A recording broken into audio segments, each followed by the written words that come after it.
السلام علیکم ورحمۃ اللہ وبرکاتہ۔ الحمد للہ رب العالمین والعاقبۃ للمتقین والصلاة والسلام علی سید الانبیاء والمرسلین اما بعد فاعوذ باللہ من الشیطان الرجیم بسم اللہ الرحمن الرحیم یرفع اللہ الذین آمنوا منکم والذین اوتوا العلم درجات صدق اللہ العظیم وصدق رسولہ النبی الامین المتین الکریم ونحن علی ذلک لمن الشاہدین والشاکرین والحمد للہ رب العالمین۔ قرآن پاک کی جس آیت کریمہ کی تلاوت کرنے کا شرف حاصل کیا، اس سے متعلق کچھ گفتگو آپ کے سامنے عرض کروں۔ آئیے ہم اور آپ سب سے پہلے حضور رحمت عالم صلی اللہ علیہ وسلم کی بارگاہ بے کس پناہ میں درود و سلام کا تحفہ پیش کریں اور پڑھیں باواز بلند اللہم صلی علی سیدنا و مولانا محمد مبارک وسلم صلاۃ و سلاما علیک یا سیدی یا رسول اللہ صلی اللہ تعالی علیہ وسلم۔ آج سنی تبلیغی مشن سعودی عربیہ کی جانب سے آن لائن بزم سوالات کا پروگرام رکھا گیا اور آپ تمامی حضرات اس بزم نور میں حاضری کی برکتیں حاصل کر رہے ہیں۔ اس پروگرام کا مقصد آپ کے علم میں اضافہ اور دین و سنیت کا فروغ ہے، اور یقیناً ایک مسلمان کے لیے اتنا علم کا حاصل کرنا ضروری ہے جس سے وہ اپنے عقائد و نظریات اور اپنے اعمال کو بہتر کر سکیں۔ آج جس دور سے ہم گزر رہے ہیں، آج علم نہ ہونے کی بنیاد پر گمراہیت اتنی تیزی کے ساتھ بڑھتی جا رہی ہے جس کا اندازہ بھی لگایا جا نہیں سکتا۔ آئے دن کوئی نہ کوئی شخص جو ہے دین اسلام کے حوالے سے الگ الگ اپنے ذہنوں کے اندر سوالات پیدا کرتا ہے، اور کبھی بد مذہبوں کی جانب سے کچھ سوالات اس طرح ہمارے نوجوانوں کے درمیان ڈال دیے جاتے ہیں کہ وہ بڑا ہی فکر مند رہتا ہے کہ حدیث میں تو ایسا نہیں، پھر ایسا کیوں کیا جا رہا ہے، حضور نے تو اس طرح نہیں فرمایا، پھر یہ لوگ ایسا کیوں کرتے ہیں۔ طرح طرح کے شبہات ذہنوں کے اندر ڈال دیے جاتے ہیں، جس سے آج کا نوجوان صبح کے اندر پڑھ کر کہیں ایسا بھی ہوتا ہے کہ وہ اہل سنت کو ہی چھوڑ کر بد مذہبوں کے اندر شامل ہو جاتا ہے۔ تو ایسے دور کے اندر ہم سب پر یہ لازم ہے کہ ہم دینی علوم حاصل کر کے اپنا ایمان و عقیدہ بچائیں، ہم اپنا ایمان و عقیدہ مضبوط کریں اور اپنے اعمال کو بہتر بنائیں۔ طرح طرح کے سوالات ہمارے درمیان ڈالے گئے ہیں، اور علم کا حاصل کرنا ضروری بھی ہے، اس لیے کہ خود رسول پاک صلی اللہ علیہ وسلم نے ارشاد فرمایا، طلب العلم فریضۃ علی کل مسلم و مسلمہ، کہ علم کا حاصل کرنا ہر مسلمان مرد و عورت پہ فرض ہے۔ تو یہ لازمی طور پر ہم پر یہ ضروری ہے کہ ہم علم کے حصول کے لیے اپنے قدموں کو آگے بڑھائیں۔ اب آپ دیکھیں، بہت سارے اعتراضات ہمارے درمیان بد مذہبوں کی جانب سے ڈالے گئے، ان میں سے ایک اعتراض قبر پر اذان کے حوالے سے ہے کہ یہ اہل سنت جو قبروں پہ اذان دیتے ہیں، اس کی کوئی اصل نہیں ہے، اس کا کیا فائدہ ہے۔ باضابطہ طور پر قبروں پہ اذان دینے کے حوالے سے وہ کہتے ہیں کہ یہ بدعت ہے، حرام ہے۔ مختلف جگہوں پر انہوں نے یہ بیان بھی جاری کیا اور انہوں نے اس بات کو کہا بھی ہے۔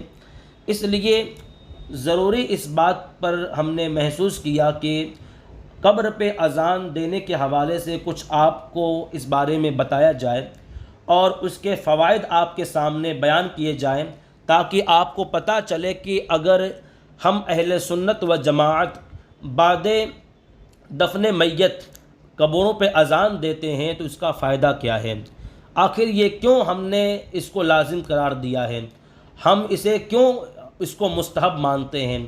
دراصل اس بات کا جاننا بہت ضروری ہے۔ کتنے ایسے وہابیہ ہیں، دیوبندی ہیں، جنہوں نے اس بات کو لے کر سوشل میڈیا پر اور عوام اہل سنت کے درمیان شبہات کو پیدا کیا ہے کہ یہ قبروں پہ اذان دینا کیا ہے، قبروں پہ اذان کا مطلب کیا ہے۔ اس طرح تو رسول پاک صلی اللہ علیہ وسلم نے نہیں کیا۔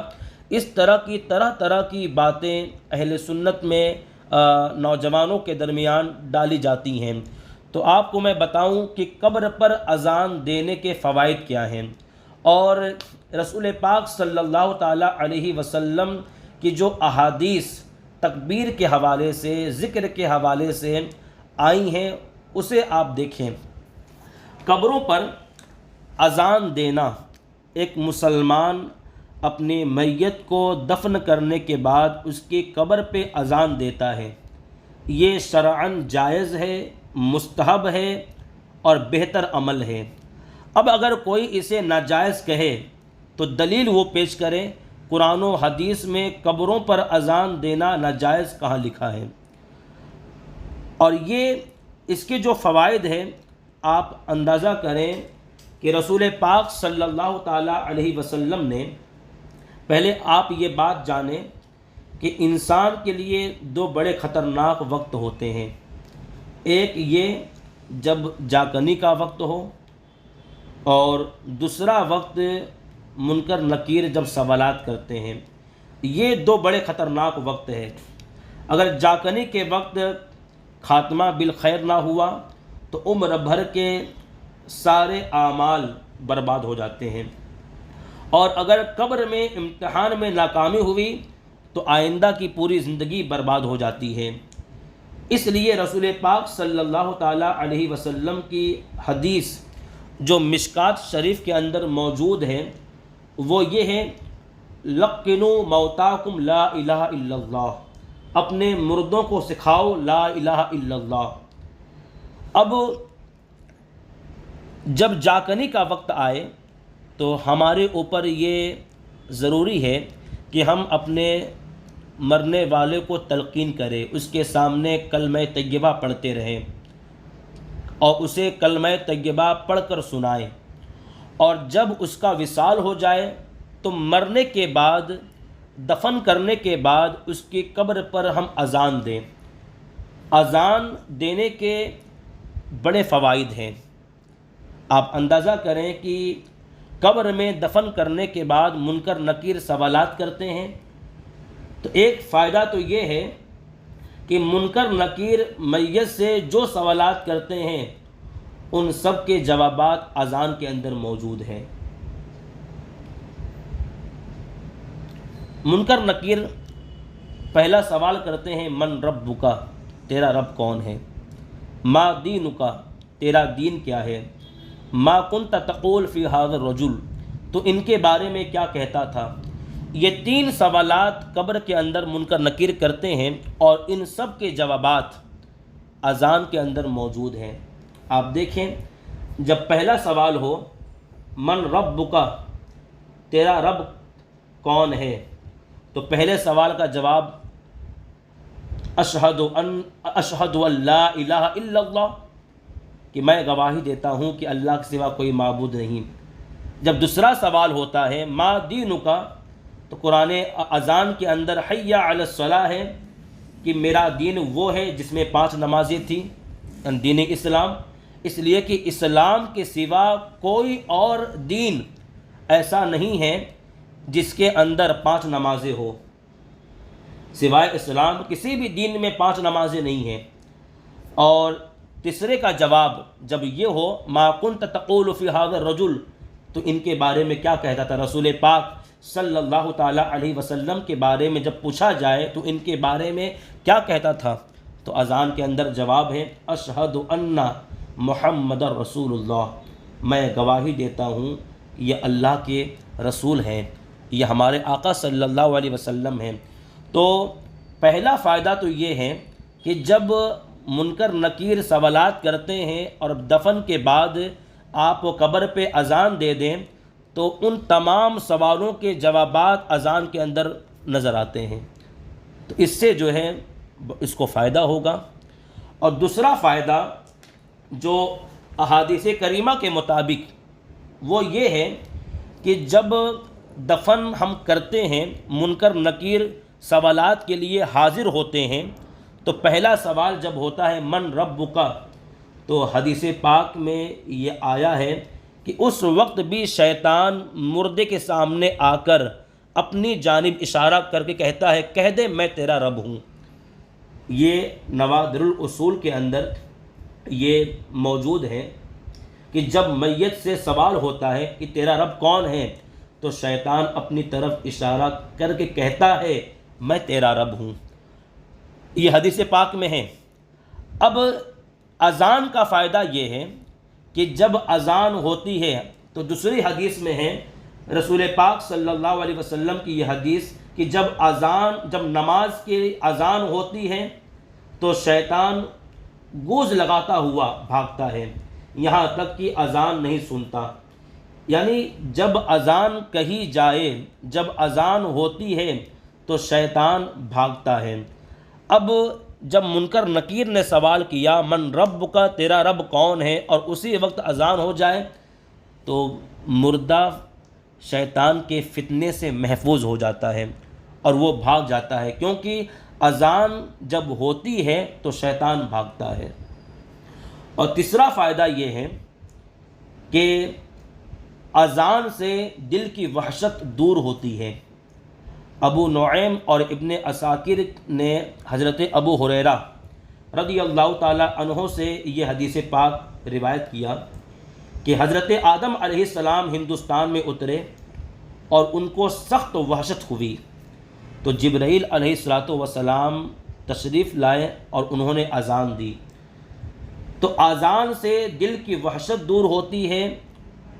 اب آپ دیکھیں ایک مردہ دنیا کے اندر اپنے فیملی کے ساتھ رہتا ہے، اپنے دوست احباب کے ساتھ رہتا ہے، اپنے پڑوسیوں کے ساتھ رہتا ہے، جب اس کا وصال ہوا تو قبر میں جاتا ہے تو ایک طرح کا اس کو وحشت، خوف طاری ہوتا ہے، اور جب قبر پہ اذان دے دی جائے تو حدیث پاک کی روشنی میں کہ اذان سے وحشت جو ہے دور ہوا کرتی ہے، دل کی وحشت ختم ہوتی ہے۔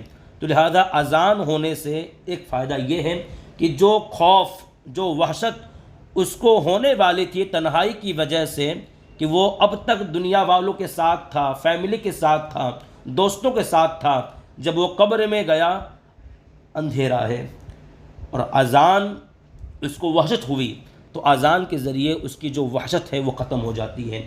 اور اس کے بعد مسند الفردوس کے اندر حضرت علی مرتضیٰ رضی اللہ تعالی عنہ سے یہ روایت ہے کہ چوتھی جو برکت ہوتی ہے، چوتھا جو فائدہ ہوتا ہے وہ یہ ہے کہ اذان کی برکت سے غم دور ہوتا ہے اور دل کو سرور حاصل ہوتا ہے۔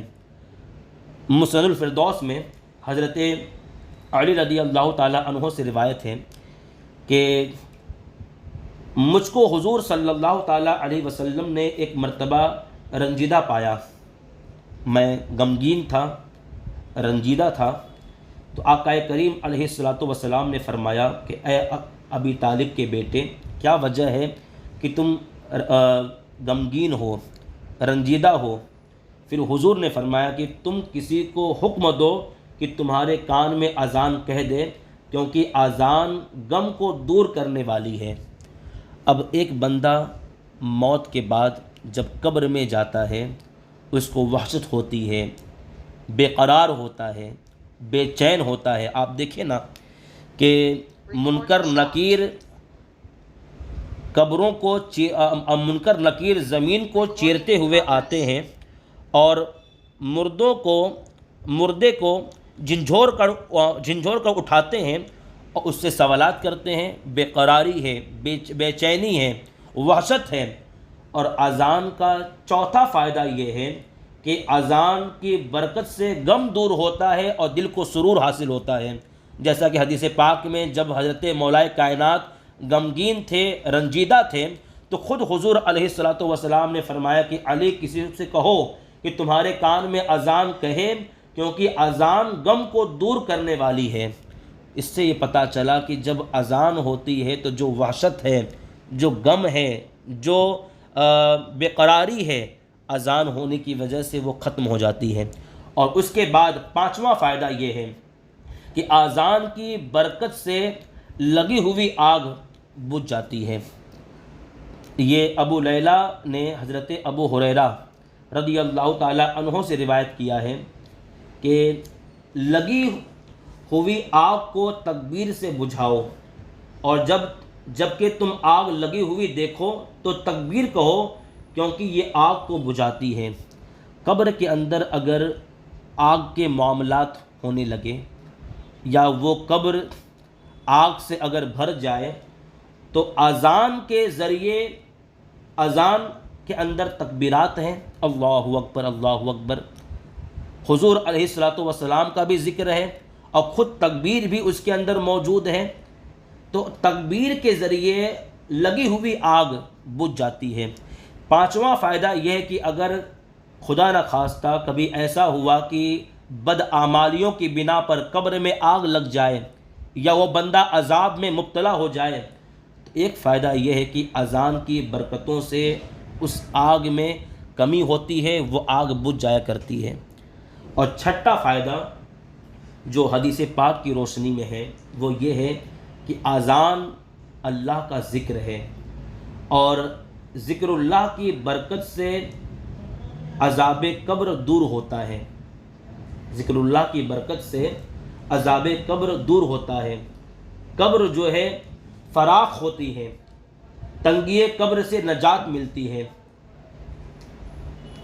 یہ جو حدیث پاک ہے کہ حضور صلی اللہ تعالی علیہ وسلم نے بعد دفن سبحان اللہ فرمایا، پھر اللہ اکبر حضور نے بھی فرمایا اور دیگر حضرات نے بھی. لوگوں نے عرض کیا یا حبیب اللہ، تسبیح اور تکبیر کیوں پڑھی؟ ارشاد فرمایا کہ اس صالح بندے پر قبر تنگ ہو گئی تھی، اللہ نے قبر کو کشادہ فرما دیا. یعنی حضور علیہ الصلاۃ والسلام نے کسی صحابی کے کسی کے قبر پر تکبیر کہی، اللہ اکبر سبحان اللہ، اور تمام لوگ جو وہاں پر موجود تھے سب نے وہی تکبیر کہی. تو کسی نے پوچھ لیا کہ یا رسول اللہ علیہ الصلاۃ والسلام آپ نے ایسا کیوں کیا؟